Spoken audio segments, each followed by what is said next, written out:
If you're the last person to leave the house, I might ask you to turn off the lights. Not now. I'm still talking. Thank you. Turn off the lights when you leave.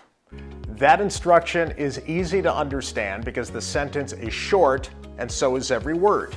They're all one syllable. Turn off the lights when you leave.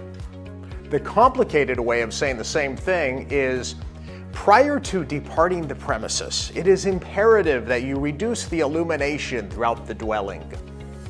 No, don't make things more complicated. Instructions and orders that are easy to understand and easy to remember are usually made up of 1 or 2 syllable words. The same goes for a pitch, presentation, email, or any conversation where your goal is to persuade someone to follow you or take your advice.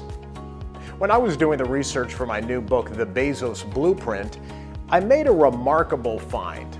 Effective communicators use short words to express big ideas. For example, I analyzed 50,000 words in the shareholder letters that Jeff Bezos wrote as Amazon's CEO. As Amazon grew larger and more complex, words and sentences shrank in length. Bezos chose short words to talk about hard things, and so should you. When you make things simple, you're not dumbing down the content, you're outsmarting the competition. This tactic isn't new. Great communicators throughout history have done it.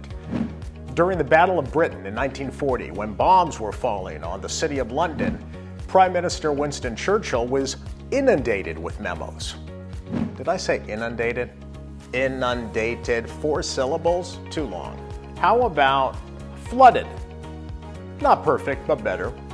Churchill was flooded with memos and could barely keep his head above water. That's not bad. So Churchill wrote a memo back to his staff. It read, "To do our work, we all have to read a mass of papers. Nearly all of them are far too long. This wastes time, while energy has to be spent in looking for the essential points." His solution? Short words are best. Your readers and listeners are thinking the same thing. Your emails are far too long. And so are your blogs and your documents and your PowerPoints. Their length and complexity are arduous, laborious, and impenetrable. In other words, they're too long. Keep it simple. Use short words to talk about hard things.